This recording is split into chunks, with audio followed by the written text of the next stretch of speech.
Hello दोस्तों, नमस्कार। स्वागत है आप सभी लोगों का स्टडी आईक्यू पर। स्टडी आईक्यू के साथ आप लोग जुड़ चुके हैं। मैं शुभम सधालिया एक और टॉपिक पे एक और विषय पे बात करने के लिए आ गया हूँ। दोस्तों, आप चाहें तो इंस्टाग्राम, फेसबुक या टेलीग्राम के माध्यम से मेरे साथ कनेक्ट कर सकते हैं। कोई भी आपका डाउट है, कोई आपकी क्वेरी है, आप मुझसे पूछ सकते हैं। जिस विषय पे हम बात करने वाले हैं वो दरअसल कोविड-19 की एक नए वेरिएंट, एक नई लीनेज के बारे में है।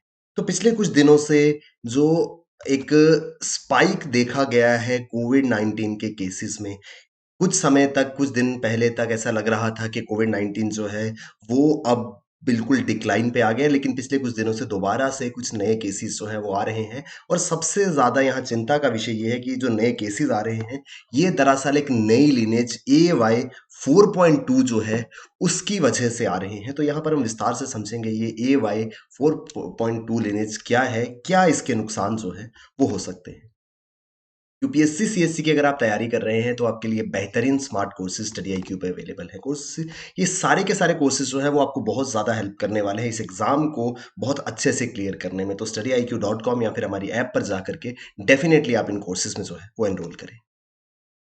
आर्टिकल कहता है rising fears around the third wave of कोविड-19 pandemic are instilling a sense of panic in people once again.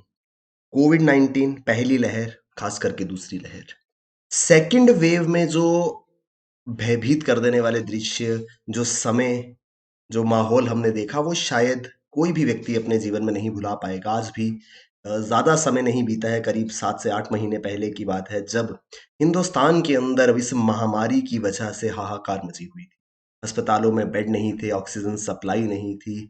Almost हर थोड़े अंतराल पे किसी न किसी करीबी को लोग जो है वो खो रहे थे। क्रीमेशन के लिए प्रॉपर जगह नहीं थी, यानी कि एक ऐसा मंज़र जो शायद ही कोई व्यक्ति कभी भुला पाएगा। बहुत ही खराब हालात से हम सेकंड वेव में जो है वो निकल कर के आए थे। उसके बाद निरंतर गिरावट जो है वो देखी गई केसेज़ में और अब अक्टूबर, नवंबर आते-आते ऐसा प्रतीत हो रहा है कि जैसे कोविड जो है वो ऑलमोस्ट बिल्कुल डिक्लाइन पर जो है आ गया है। लेकिन पिछले कुछ दिनों में दोबारा से कुछ केसेस जो है वो बढ़ रहे हैं और यहाँ पे चिंता का विषय ये है कि एक अलग ही वेरिएंट, एक अलग ही लिनेज AY 4.2 वेरिएंट जो है वो अब यहाँ पे नज़र आ रहा है। तो तीसरी लहर जिसके आने के अनुमान जो है वो काफ़ी समय से लगाए जा रहे थे। कोई कहता था अक्टूबर में आएगी, कोई कहता दिसंबर में आएगी। हो सकता है कि कहीं ये जो इंक्रीज़ इन केसेज़ है, जो नया वेरिएंट है, कहीं ये तीसरी लहर के आने की चेतावनी तो नहीं। तो लोगों के अंदर निरंतर ये डर जो है वो बना हुआ है। A new AY 4.2 variant of the virus can be seen racking havoc across the world. तो दुनिया भर में ये कहर बरपाता हुआ नजर आ रहा है। Amid fear of COVID-19 third wave, the new AY 4.2 variant of coronavirus has reached Karnataka, Maharashtra, Andhra Pradesh, Kerala, Telangana and Jammu Kashmir. तो ये कुछ इलाके हैं जहां पर कर्नाटक, महाराष्ट्र, आंध्र प्रदेश, केरल, तेलंगाना और जम्मू कश्मीर में ये A4.2 वेरिएंट जो है इसकी मौजूदगी देखी जा रही है। The new variant under investigation and according to experts is the new form of Delta plus variant family of COVID-19। Delta variant, अब डेल्टा प्लस वेरिएंट जो है उसको माना जा रहा है। ये जो नया संस्करण, नया वेरिएंट यहाँ पर हमको देखने को मिल रहा है AY 4.2।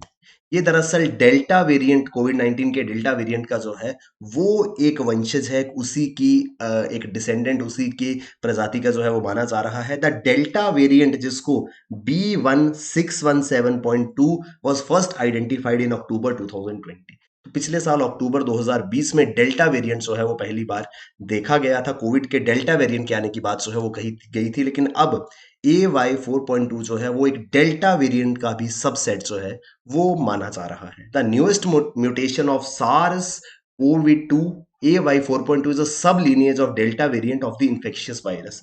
तो इस संक्रामक वायरस के ही डेल्टा वेरिएंट का ये प्रकार है और इसको इस वजह से डेल्टा प्लस वेरिएंट जो है वो नाम दिया जा रहा है। AY.4.2 ये क्या है? इसको नाम दिया जा रहा है डेल्टा प्लस वेरिएंट। तो ये जो है ये अब चिंता का विषय बना हुआ है। As per leading scientists based out in Columbia University, as many as 75 AY lineages of coronavirus have been identified till now। तो अगर कोलंबिया विश्वविद्यालय के प्रमुख वैज्ञानिकों के अनुसार, उनके के अनुसार हम जाएं तो कोरोना वायरस के अब तक 75 ए वाई लिनियज की पहचान जो है वो हो चुकी है। ए वाई 4.2 इज वन सच सब variant which is rapidly branching out. तो ए वाई डॉट 4 जो है, जिसका आगे 4.2 वेरिएंट जो है, वो ऐसा ही एक सबसेट है जो कि बहुत तेजी से लोगों में फैल रहा है, बहुत तेजी से जो है वो बढ़ रहा है। Researchers have raised a fear that lineage belonging to fast-spreading Delta variant could be very infectious and cause repeat surges across the world। शोधकर्ता जो है उन्होंने इस बात की आशंका जताई है, इस बात की चिंता भी व्यक्त की है कि ये जो डेल्टा प्लस वेरिएंट है ये बहुत तेजी से फैल रहा है और दुनिया में बहुत ज्यादा केसेस को इंक्रीज जो है वो कर सकता है, और इससे एक समस्या जो है वो बनी हुई है। AY 4.2 has grown steadily in volume to the point where now it accounts for about 9% of the new cases in UK। तो यूके यूनाइटेड किंगडम्स में पिछले 28 दिनों में जो नए केसेस आए हैं उसमें 9% केसेस जो हैं वो AY 4.2 वेरिएंट के हैं। और सिर्फ यूके ही नहीं, ये यूरोपियन नेशन जैसे कि डेनमार्क, जर्मनी, आयरलैंड आदि में भी जो है ऑब्जर्व किया जा रहा है, वहां पर भी देखा जा रहा है। The mutation within an antigenic supersite of the spike protein, a part of the protein that antibodies frequently recognize and target।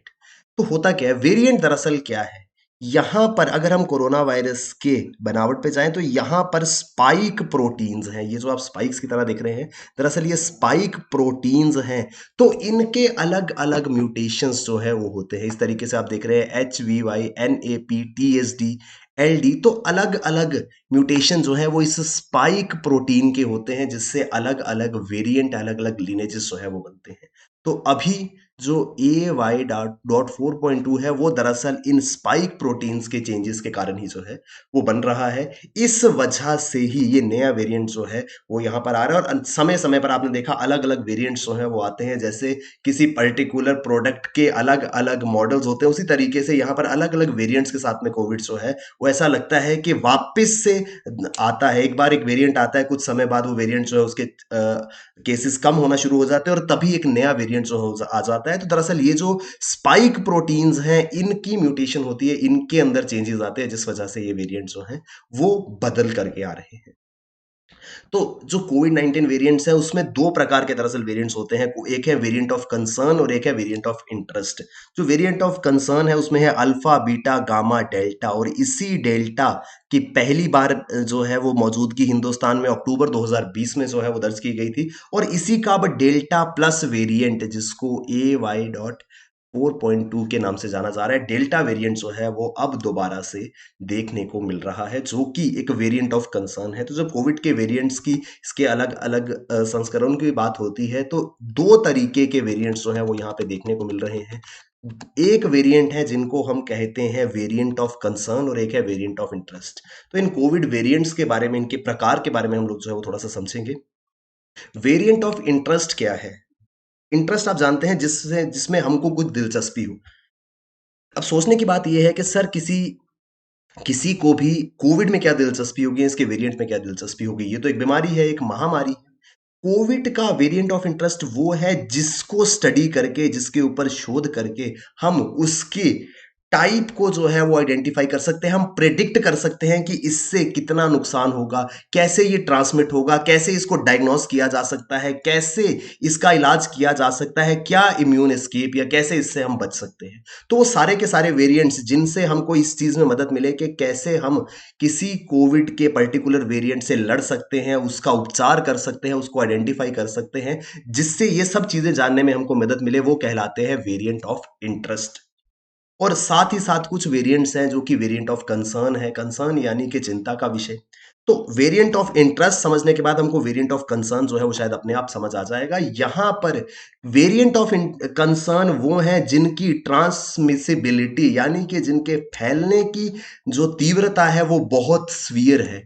उस इस इन वेरिएंट्स की वजह से ज्यादा हॉस्पिटलाइजेशन हो रही है या ज्यादा डेथ्स जो है वो हो रही है। तो वो सारे के सारे वेरिएंट्स जिनकी वजह से ज्यादा हॉस्पिटलाइजेशन लोगों को ज़्यादा लोगों को अस्पताल जाना पड़ रहा है या ज़्यादा मृत्यु दर जो है, डेथ रेट जो है वो देखने को मिल रहा है, वो जो है वो वेरिएंट्स ऑफ कंसर्न है। तो जो वेरिएंट ऑफ इंटरेस्ट है, हालाँकि वो भी घातक है, लेकिन उनसे हमको आगे के वेरिएंट से लड़ने में या उनको डिटेक्ट करने में मदद मिलती है, व्हेयरएज़ वेरिएंट्स ऑफ कंसर्न जो है उनसे किसी ऐसी कोई भी मदद जो नहीं मिलती है, प्लस वो बहुत ज़्यादा नुकसान जो है वो पहुँचाते हैं, क्योंकि ये शरीर के अंदर एंटीबॉडीज़ को बहुत जल्दी रिड्यूस करते जाते हैं। एंटीबॉडीज जो कि हमारी इम्यूनिटी को स्ट्रांग करती हैं, रोग प्रतिरोधक क्षमता को कम करने का काम जो है ये वेरिएंट्स करते हैं, और इससे काफी ज्यादा डेथ्स जो हैं और काफी ज्यादा केसेस ऑफ हॉस्पिटलाइजेशन जो है वो देखने को मिलते हैं। तो ये एक निरंतर चिंता का विषय बना हुआ है, जो नया एक वेरिएंट डेल्टा प्लस वेरिएंट आ रहा है, इससे हो सकता है कि यहीं से शुरुआत हो सकती है, कोई क्या पता जो थर्ड वेव जिसके लिए हम सभी लोग जो है वो जो सबके लिए चिंता का विषय बना हुआ है, क्या ये थर्ड वेव के दस्तक तो नहीं है? कुछ ऐसे अनुमान जो है वो लगाए जा रहे हैं। अभी के लिए समस्या ये है, प्रॉब्लम ये है कि एक नया वेरिएंट जो है, जो कि डेल्टा प्लस वेरिएंट के नाम से जाना जा रहा है, वो सिर्फ हिंदुस्तान ही नहीं, बाहर के देशों में भी काफ़ी ज़्यादा चिंता का विषय जो है वो बना हुआ है। तो दोस्तों ये है पूरा का पूरा न्यूज़ आर्टिकल, जो कि कोविड-19 से संबंध रखता था। कोविड-19 के डेल्टा प्लस वेरिएंट की बात हम यहाँ पर कर रहे थे। आई होप हमको विस्तार से ये आर्टिकल जो है वो समझ में आया होगा। यूपीएससी, सीएससी की अगर आप तैयारी कर रहे हैं तो बेहतरीन स्मार्ट कोर्सेज़ आपके लिए अवेलेबल है। ये कोर्सेज़ आपको बहुत ज़्यादा हेल्प करेंगे आपकी एग्ज़ाम प्रिपरेशन को बेहतर बनाने में। तो डेफ़िनिटली इन कोर्सेज़ में एनरोल करना है और अपनी प्रिपरेशन को हमारे साथ स्टडी आईक्यू के साथ बेहतर बनाना है। थैंक यू वेरी मच दोस्तों। All the best. Keep working hard. Bye bye. Take care. जय हिंद।